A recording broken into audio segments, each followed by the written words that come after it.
great to have you, Ted. I've already shared a little bit about you and how you've been working with the blood now for a couple of decades and done, I think, close to 60,000 samples of blood now, helping people understand the importance of minerals. And Ted, can you give us just like a brief warm-up before we go to the slides that you provided of some of the samples? Can you give us just a brief understanding of why do we need minerals? What is it? Why aren't we getting it from our food? This kind of thing, just to give us catch us up here as a group mindset. Basically, I look at the blood, and again, I've done lots and lots of these, and there's 32 different imbalances that I can see, but what comes up almost all the time is mineral deficiency. Now, when something comes up a lot, you start to wonder, well, why is that? So I've been researching for 20 years now why so many people are low of minerals, and there's a couple of different reasons. One is our food supply is very weak. What was in one bowl of spinach in 1953 now requires 75 bowls. So even people that eat well don't get the nutrients they used to get. So that's one reason our minerals are deficient. Number two is a lot of people have low stomach acid. Stress, pollution makes us demand more nutrients. We don't absorb as much. So it's a whammy. We don't absorb as well, and we need more. So because more and more people are mineral deficient, that's why we're breaking down. That's why our hospitals are full. So when I've noticed over the years, when I've helped people build up their minerals, they've always felt better. And I've been using minerals that are good, but they're nowhere near as good as this stuff. I mean, the black oxygen stuff is the best of the best. It works, and it's necessary. The only thing missing is education. People really, for the most part, don't know how important minerals are.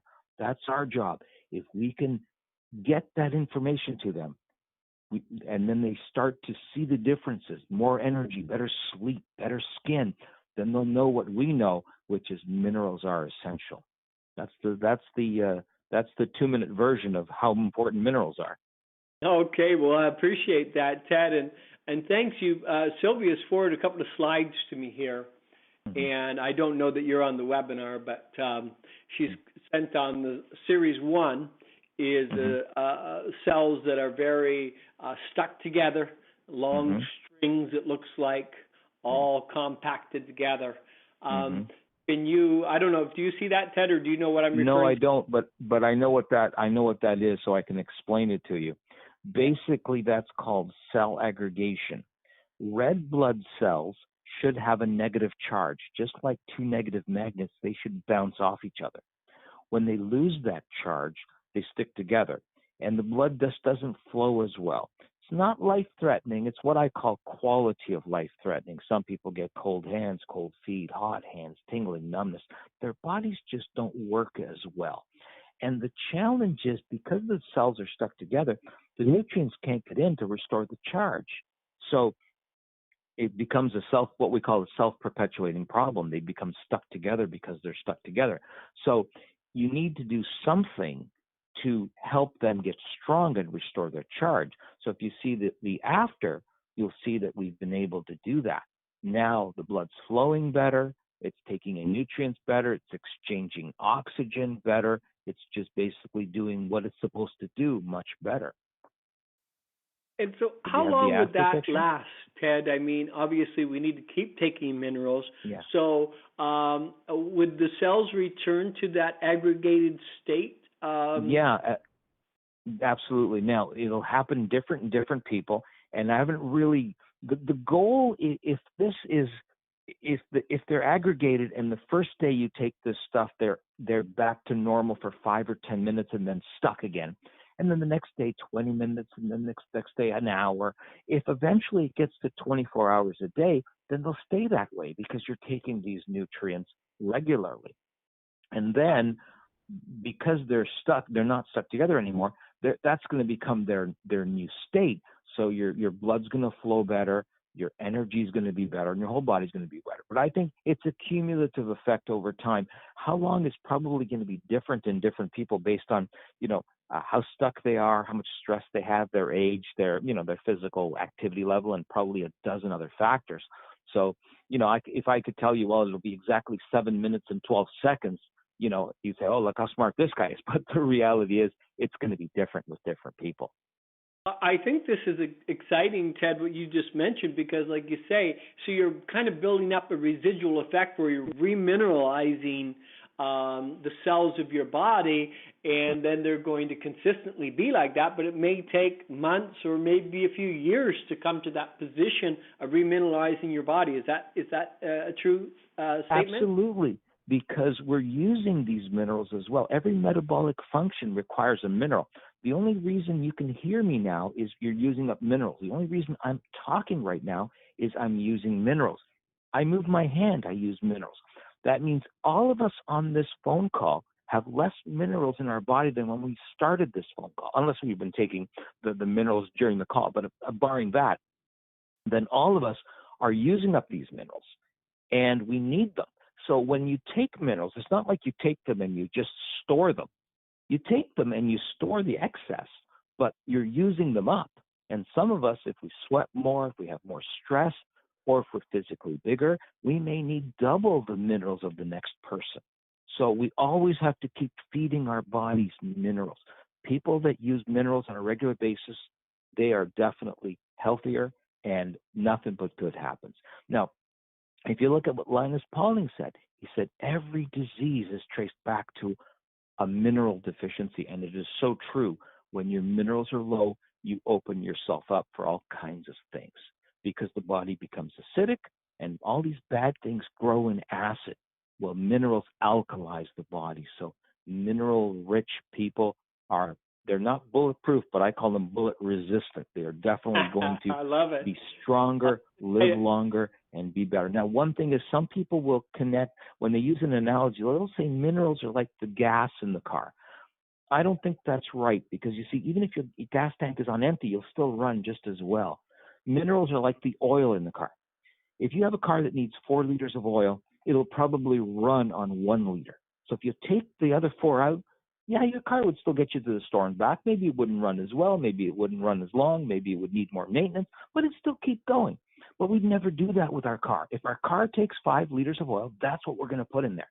Well, you consider the minerals in your body to be your oil. You keep that level high, your body will do what it needs to do effectively and for a long, long time. And this I've been harping on since I wrote my first book. I 2 chapters on how important minerals are, and that book I wrote in 2004. So my study of minerals has been, 2 decades.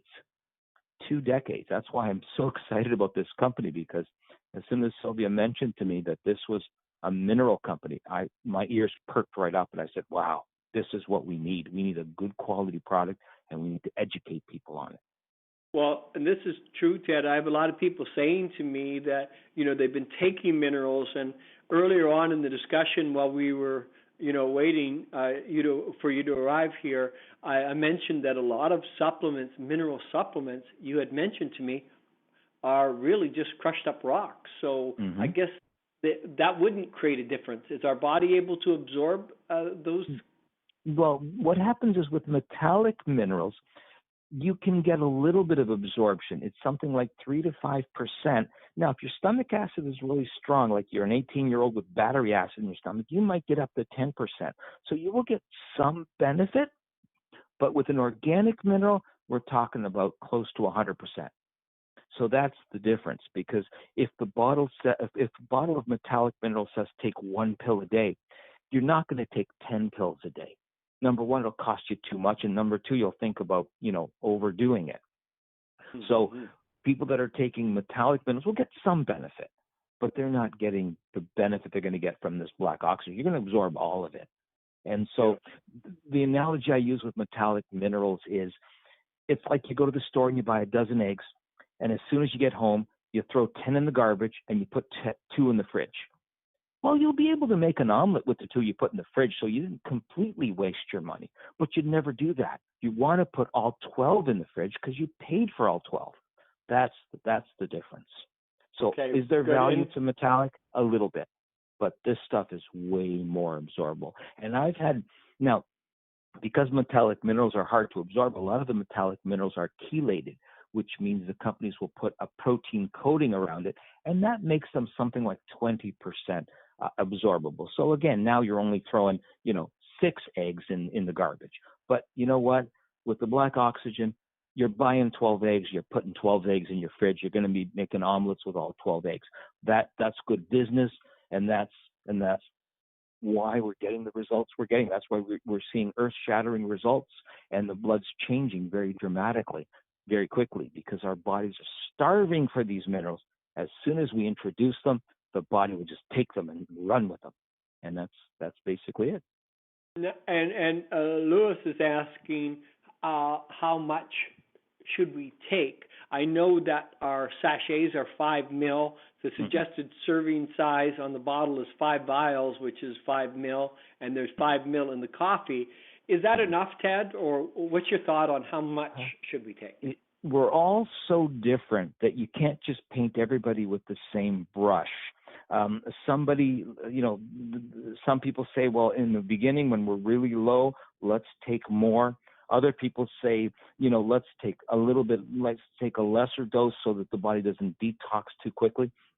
I think that everybody is different. And, if I said to start someone, I would say start slow and then build up, especially if you have health challenges, build up to a more than bigger dose. You can't overdo this stuff really in the long term. No one ever dies of too many minerals. So I'm not concerned about people overdoing it. If somebody has a budget and they say, well, I get my benefit of just taking 1 sachet every 2 days. Well, yeah, absolutely. That's like going to the store and buying 3 eggs and bringing 3 eggs home. You're not going to be able to make as many omelets, but you're going to still be able to make omelets. So I do have some people on a budget saying, well, I only want to take, I want a container to last me longer.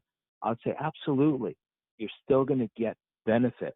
And another thing that I've noticed is since I've been using this product, my nutrition bill has gone way down because I've been able to use a lot less of other things. And I'm still getting the results that I got with probably I'm saving something like $100 a month on my personal nutrition, because this stuff helps us absorb our nutrients. It gives us more energy. It does all the things that I was relying on other products to do before. So in actual fact, this can actually lower your supplement bill. But, as far as what the right dosage is, everybody is so different. You just kind of have to go with that. But like I said, if you want to go with just a basic one, 1 sachet a day or 5 squeezerfuls a day, that's the dosage. Very good. Thanks, Ted. Appreciate that. I've moved on to the next slide now, Ted. We have a frame with a lot of the blood cells. They seem to be all very close together. Some of them are on top of each other, and it's very crowded space, where the after slide looks like they're well distributed. There's lots of room around them. There's a glow around the cells, and they're moving freely. Is the slide? Could you describe what's going on here, please? Basically, that's a combination of things. Usually when cells just don't look good, it's because there's too much acid in the body. Now, when there's a lot of acid in the body doesn't work well. The blood never gets acidic. So when we see acid markers in the blood, we know that the rest of the body is acidic. And because of lack of minerals in our processed foods and too much sugar, another big problem we've got is acidity. Well, nothing alkalizes the body better than minerals. A mineralized body is an alkaline body.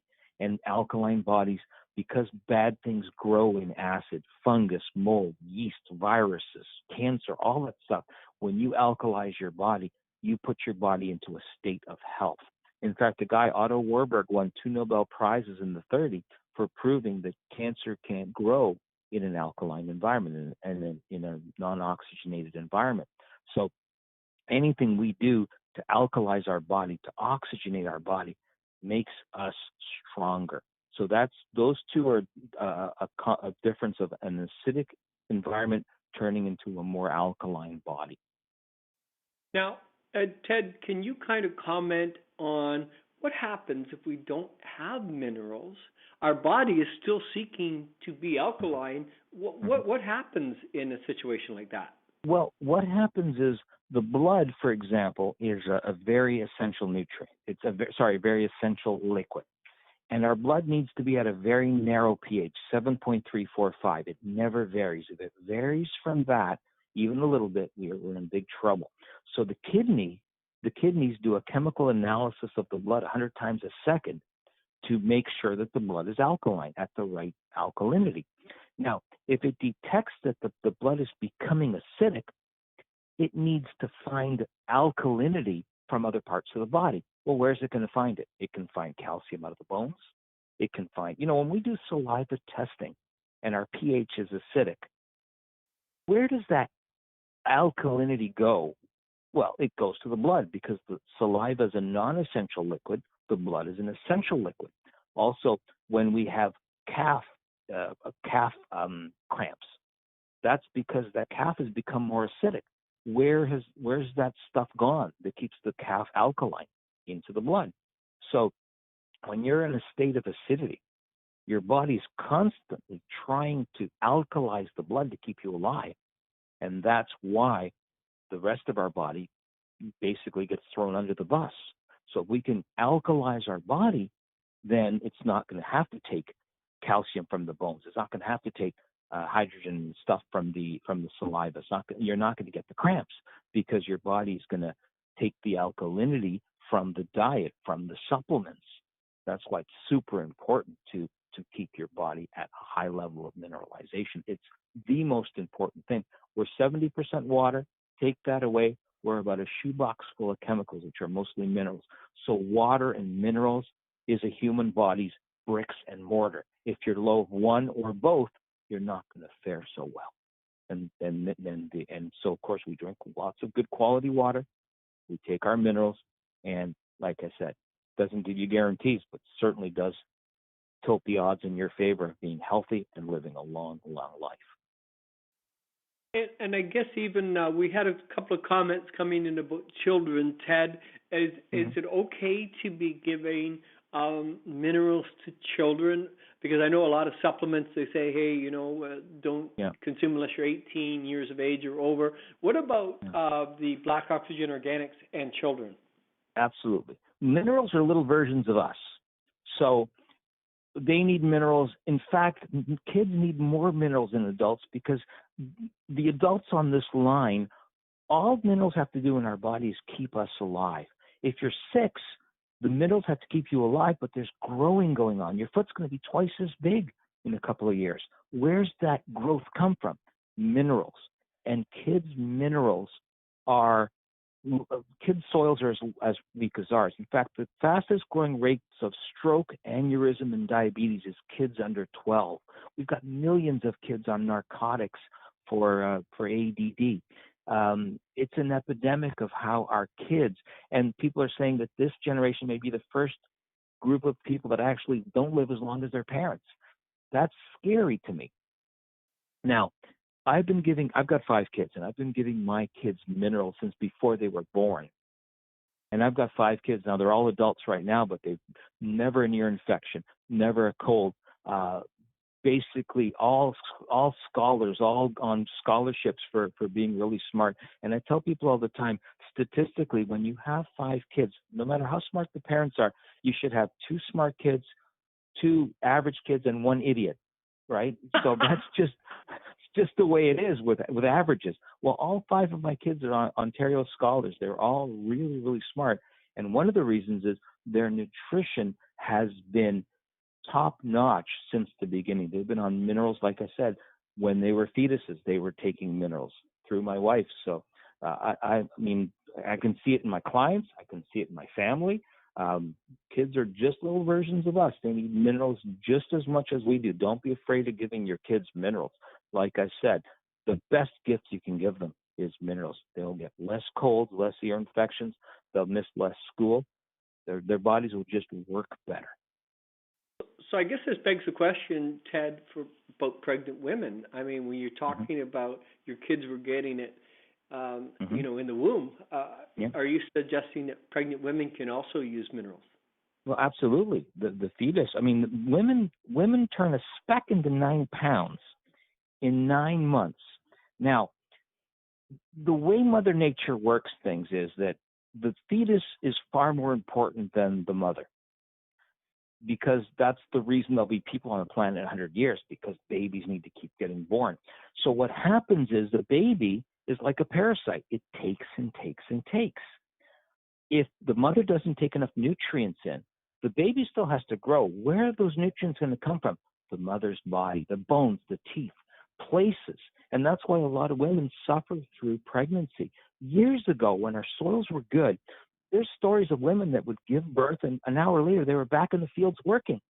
Now you've got so many women that are suffering from gestational diabetes and bed rest and weakness and losing teeth after giving birth. Why is that? Because the baby needs to grow. It will take it from your diet, and if it's not in your diet, it's going to find it in your body. So pregnant women need to be more mineralized than non-pregnant women. They should not be afraid of this. And most of the supplements, unfortunately, at the pharmacy are just not good. So they're getting the metallic minerals, which are basically going straight through them. So it is super, super important. When I work with a couple, that has the female of the couple is pregnant, I always tell the man, I say, the husband, the significant other, the boyfriend, when you're in the waiting room at the OBGYN, I want you to look at all the other women and compare them to your lady. You will find that the rest of the women will look weak and wiped out, and your woman will be vibrant and glowing, because she's going to be the only one probably in that room with enough minerals in her body. And every time they come back and say, wow, what a difference. So I know, and I've worked with hundreds and hundreds, maybe thousands by now, of pregnant women. It's always the same story. The baby's healthier. Now, the woman always worries about the baby. I worry about the host, because Mother Nature takes care of the baby. But I've seen always less labor, less weight gain, easier deliveries, healthier babies. And this I've seen for 20 years. So very, very powerful stuff. Very good. So pregnant women need to make sure they are well mineralized. Yeah, beautiful, beautiful. Now, Ted, there's talk about macro minerals. Mm-hmm.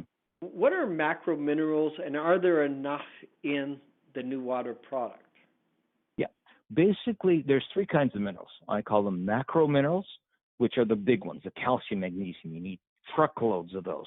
Then there's trace minerals, and then there's micro. There's macro, micro, and trace. Now, you need all of them, and just because you need a lot of calcium and very little zinc doesn't mean calcium's more important than zinc. You need them all. So there's definitely, if somebody does want to take a little bit of extra, they certainly can, but the minerals are so absorbable that there's more than enough minerals in there. And like I said, if you're physically big, or you sweat a lot, or you have a lot of stress in your life and you want to take extra, go ahead. Don't be afraid of taking extra. But we need all of those. The mistake people make is they take a truckload of calcium and they don't take the other minerals because, the doctor said, oh, just take calcium. Calcium needs 24 cofactors to be absorbed. We know about magnesium, vitamin D, but there's zinc, there's boron, there's strontium, there's so many others that we don't absorb our nutrients if we don't have all the cofactors. And most of the cofactors, there's about 60 essential minerals. They're all minerals. So if you don't have the cofactors, you are not going to absorb the calcium, or not very well anyway. So my quick answer to that is yes, but you may need a little bit more if, again, you're stressed or physically a big person, or you don't absorb well. If you're on a stomach acid reducer, you may need more, but everybody is different. The key here is you are getting a good quantity of absorbable organic mineral every day, and your body will pick and choose what it needs, and over time you're going to be fine. This stuff is so good. Very good. Now, Ted, just to kind of wrap up the call today, we're putting this product in water. So Elizabeth's asking, is distilled water the best, or what happens if we add it to chlorinated water? Can you comment on that, Ted? Well, the thing is, I don't know if there's any reaction between dirty water and this stuff. Mark would probably be someone to answer about that. But the key is we shouldn't be drinking dirty water anyway. And chlorine is in there to kill bacteria, but it needs to leave. And tap water in most cities is just not good. So my suggestion is always, bottled water is not great either because it's processed water, bad for the environment. The microplastics get in there. Remember, a bottled water is biodegradable. That doesn't mean biodegradable after you throw it away. That means biodegradable the minute it's manufactured. So your bottle is biodegrading into your water. So bottled water isn't very good. The best thing to do is the city or that you live in, the town, does their job. They bring you the water as clean as possible to your tap. There's no goldfish or dirt coming out of your tap. So that they've done their job. Now you got to finish it off. You've got to basically do something at your level to filter out the last little stuff, the lead. And there's some good quality filters on the marketplace, and then put them in glass or stainless steel and carry those around. Better for the environment and better for you. Drinking clean water is super important, and there's lots of good filters on the marketplace to do that. But the key is, so I don't really know, if there's any interaction between dirty water and this, but you shouldn't drink dirty water anyway. Clean water is really, really key. As far as distilled water is acidic. It's not a good thing to drink all the time. When you're detoxing, distilled water is very good, but distilled water is acidic water. So really, I don't recommend people drink that on a regular basis.